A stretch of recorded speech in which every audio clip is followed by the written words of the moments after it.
bon matin. Je ne sais pas si vous êtes comme moi, mais j'ai toujours l'impression que la semaine passe trop vite. On a tellement de choses à faire parfois, mais ça passe vite. Quand ça passe vite, c'est signe que ça va bien, qu'on est heureux dans ce qu'on fait. Aujourd'hui, on va rejoindre, comme on le fait tous les jeudis matins, Dolly Dimitrov.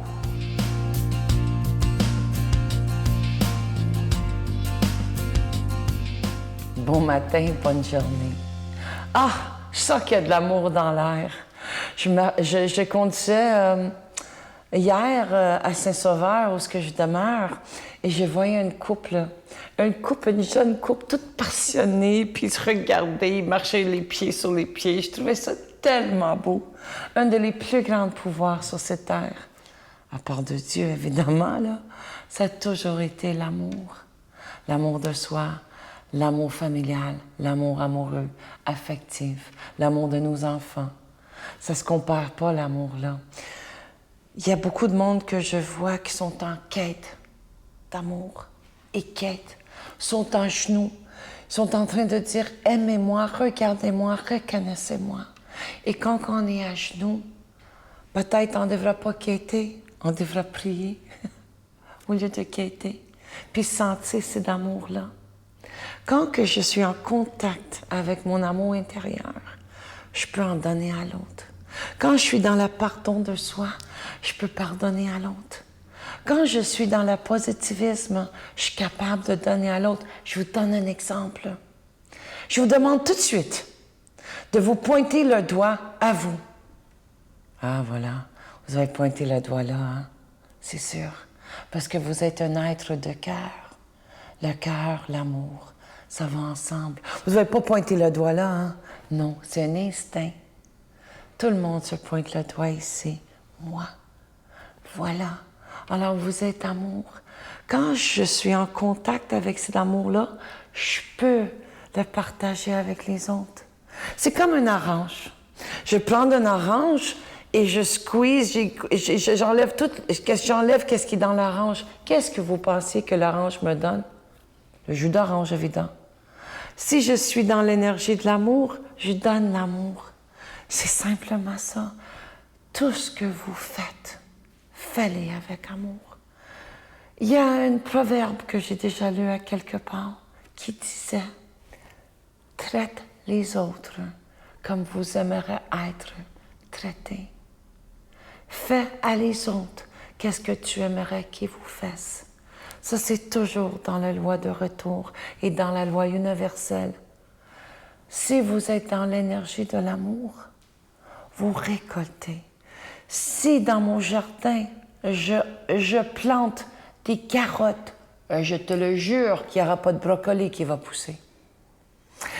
Si je sème de la haine, ça se pourrait que je reçois ça.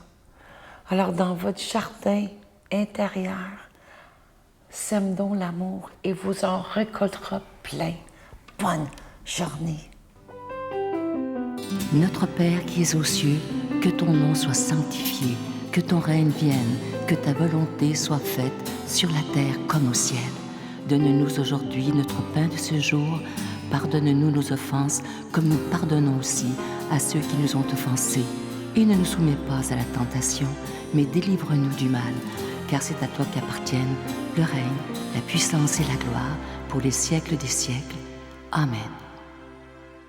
Je suis heureux de vous parler de ce beau cadeau du mois. On l'a fait faire exprès pour les gens de la Victoire d'amour. Il s'agit du crucifix de la Trinité. Alors, vous le voyez à l'écran présentement, il est plaqué or et argent. Ça s'installe un peu partout dans la maison. Et je vous rappelle qu'il est déjà béni.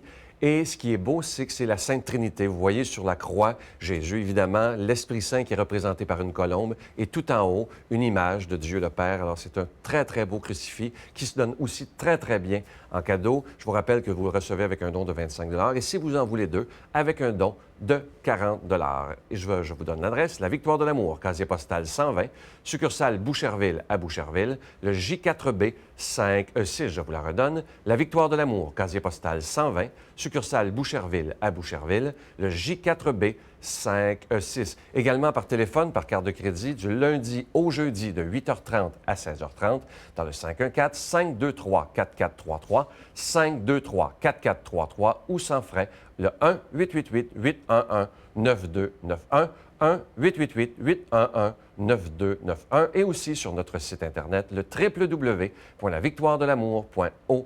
Alors, je vous rappelle cette belle croix murale, le crucifix de la Sainte Trinité qui est plaqué argent et or, une belle exclusivité de la Victoire de l'amour. Et je vous rappelle, comme je vous le disais il y a quelques secondes, ça se donne vraiment bien en cadeau. Et lorsqu'on décide de mettre une croix dans notre maison, une très belle croix comme celle-ci, c'est comme si on disait au Seigneur, bien, viens protéger ma demeure, viens bénir tous ceux qui entreront dans ma maison afin qu'ils ressentent une paix dès qu'ils entrent chez moi. Je vous remercie de tout cœur de votre prière et merci de votre générosité.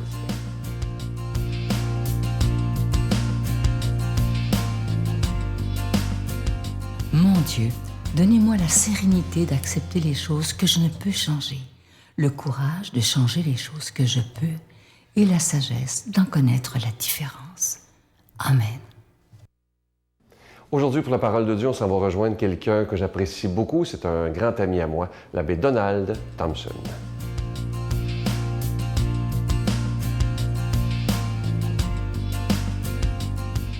Bon matin, la fin de l'été s'en vient, donc écoutons la parole de Dieu qui vient toujours réchauffer notre cœur. Dans Saint Matthieu, chapitre 22, versets 1 à 14. Jésus se remit à parler en parabole.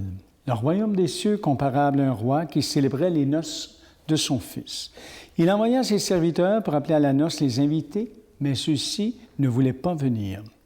Il envoya encore d'autres serviteurs dire aux invités, « Voilà, mon repas est prêt, mes bœufs et mes bêtes grasses sont égorgés, tout est prêt, venez au repas de noces. » Mais ils n'en tinrent aucun compte et s'en allèrent l'un à son champ, l'autre à son commerce. Les autres empoignèrent les serviteurs, les maltraitèrent et les tuèrent. Le roi se mit en colère. Il envoya ses troupes, fit périr les meurtriers et brûla leur ville. Alors il dit à ses serviteurs, « Le repas des noces est prêt, mais les invités n'en étaient pas dignes.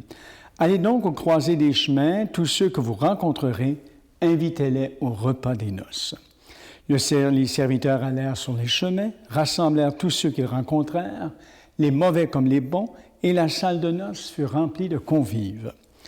Le roi entra pour voir les convives. Il vit un homme qui ne portait pas de vêtements de noces et lui dit, « Mon ami, comment es-tu entré ici sans avoir le vêtement de noces? » L'autre garda le silence. Alors le roi dit au serviteur, « Jetez-le, pieds et poings liés, dehors dans les ténèbres, là où il y aura des pleurs et des grincements de dents. Certes, la multitude est appelée, mais les élus sont peu nombreux. » Alors, vous voyez ce matin, une parole de Dieu qui, en fait, on pourrait se poser les questions suivantes ensemble. Qu'est-ce qu'on attend de Dieu?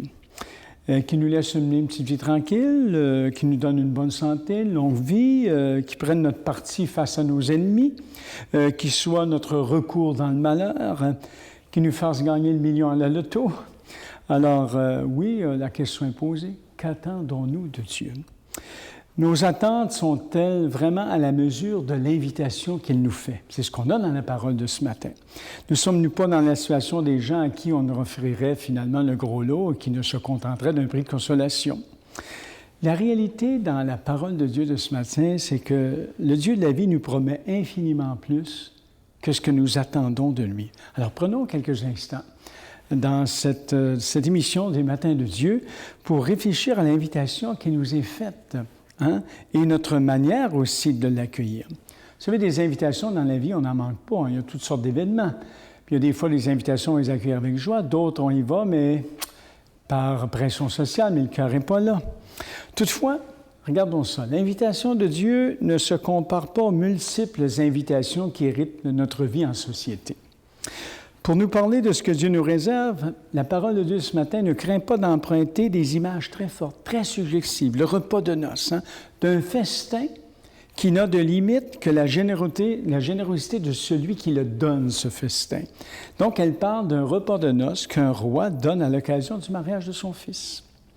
Et en réfléchissant un petit peu à ces images, il paraît clair que Dieu veut vraiment combler les hommes et les femmes de son amour, de tout son amour. C'est l'image du repas de noces. Il ne faut pas nous arrêter seulement, j'oserais dire, à imaginer des mets plus savoureux les uns que les autres, bien sûr, qui pourraient se retrouver sur cette table dressée par Dieu. Inviter quelqu'un à un festin, à un repas de noces, c'est l'inviter à entrer dans son intimité, à entrer en communion avec soi. Et si Dieu nous promet de nous rassembler tous pour un festin, il ne pense pas seulement à notre ventre, il pense à notre bonheur, à vivre avec lui de sa vie. Pour être certain que cette grande fête soit pleinement réussie, et que rien ne risque d'assombrir le bonheur promis, qu'est-ce que Dieu promet? Il promet même de s'attaquer à la plus grande menace qui pèse sur notre bonheur, la mort elle-même, et c'est ce que Jésus a vaincu.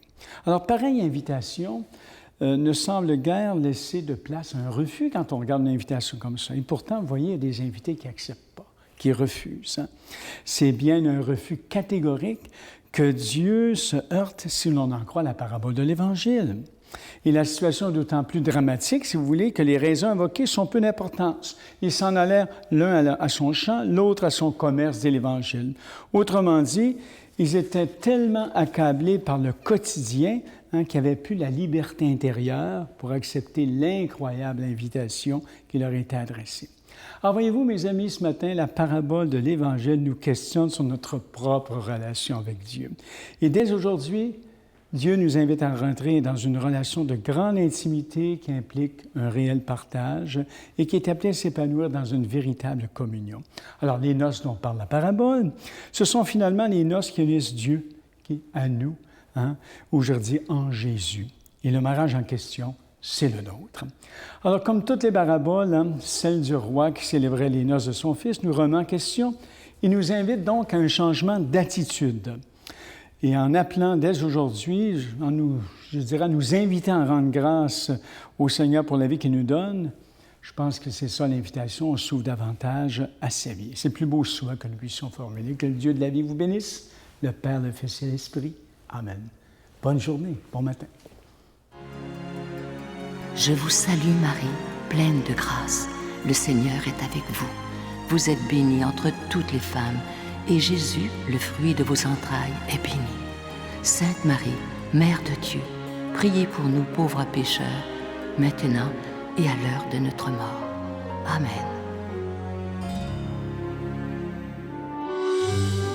La Victoire de l'amour vous invite à vivre un pèlerinage en Italie à la rencontre de Saint François d'Assise et du pape François, en compagnie de l'abbé Robert Lemire et de Sylvain Charon. Nous visiterons Assise, Florence, Cassia, Orvieto et Rome. Nous assisterons aussi à une audience générale en compagnie du pape François au Vatican, du 25 mai au 5 juin 2014. Informations et réservations, voyage intermission au 514-288-6077. Sans frais, 1-800-465-3255. J'ai le privilège d'aller à Rome et à Assise, vivre une expérience incroyable avec Saint François et le pape François aussi. Donc, venez avec nous, vous allez voir, vous allez découvrir des choses extraordinaires. Venez!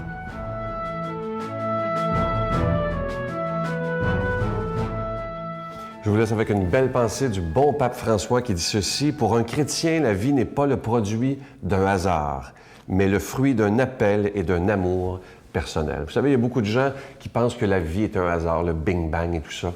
Mais nous, les croyants, on croit que c'est Dieu qui nous a créés par amour et ne l'oublions jamais. On n'est pas un hasard de la vie, mais on est aimé à la folie par un Père de tendresse, ce Père de tendresse qui veut tellement nous prendre sur son cœur. Et si on pouvait y croire totalement, de se savoir aimer. Et lorsqu'on se sait aimer à la folie et d'une façon inconditionnelle, notre vie change totalement.